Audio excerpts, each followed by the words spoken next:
We really started working in the area of cellular manipulation a few years ago when we realized some of the laser tools that we were using to measure chemicals could also be used to fabricate materials. What we've been working on is trying to make well-defined three-dimensional environments for culturing cells that might gain some of the advantages of isolating cells from their environment, allowing us better access to study them, to work toward materials that can be defined not only in bulk, but on increasingly smaller scales. Here we have a bevo, or a longhorn, made out of bovine serum albumin. The actual size of this is less than 10 microns, which is less than half of a width of a human hair. So it's truly microscopic.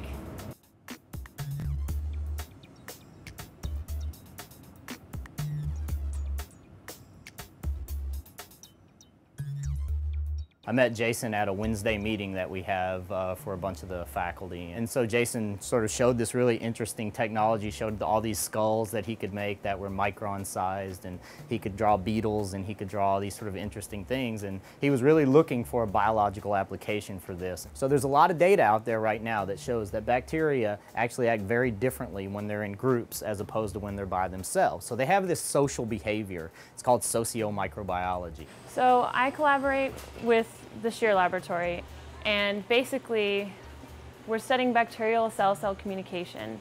We normally do it like most microbiologists. You do experiments in test tubes, right? And you'll have 10 to the 8th, or 10 to the 9th cells. You may have a billion cells, right? And you take those billion cells and you average what they're all doing at once. We're able to actually go in and actually study very small populations of cells in very defined volumes and ask really important questions, I think. The first time I went over to the Shear Laboratory, I got to see Jody fabricate some structures. And it was the coolest thing I ever saw, because you're looking at really small areas. I can say, hey Jody, give me a box that's about 10 microns by 10 microns by 8 microns tall, and she can make it for me. Just like lobster traps, some of the bacteria will actually swim inside these three-dimensional enclosures. And once Amy catches a bacterium inside this little enclosure, what she does is she shuts the door on the enclosure, and she does that by raising the temperature and causes the gel to actually swell together so that the door shuts.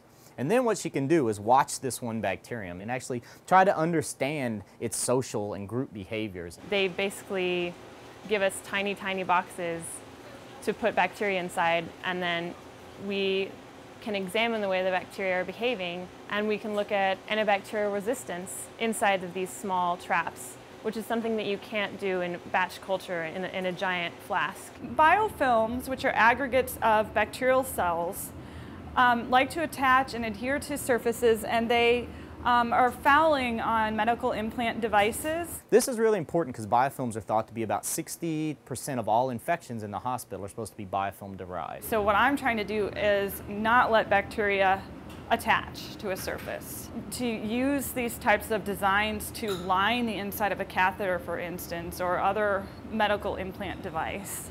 One definition of a smart material are materials that respond to their environment in definable ways. If I want to have a material that changes its size or shape in response to a particular chemical that might be present, that could be of a lot of use.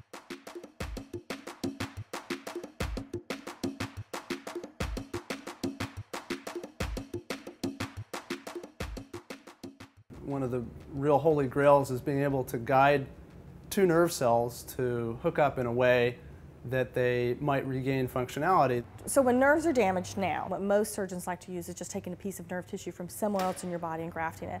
And the drawbacks to that are you lose function, it's more costly, it's more risk to the patient because it's additional surgeries.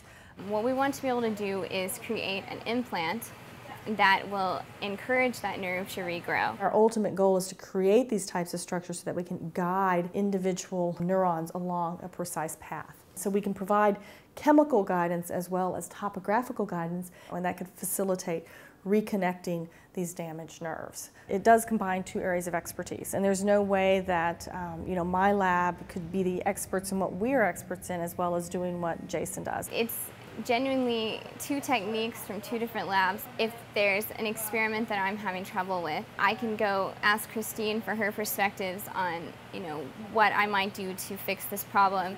I can go ask Jason in chemistry what are his perspectives, and they will be completely different. I don't want to just do one subject. I'm really interested in several subjects. I mean, that's first of all the reason why I picked biomedical engineering. It's already a cross between biology and engineering. Scientists from different fields, maybe surprisingly, are kind of like people from different nations, and they speak in different tongues. And learning to communicate with each other is one of the big obstacles. By getting graduate students involved in this early in their career, they learn to speak in these multiple languages and to cross these barriers, and I think are now primed in their careers to make much bigger contributions.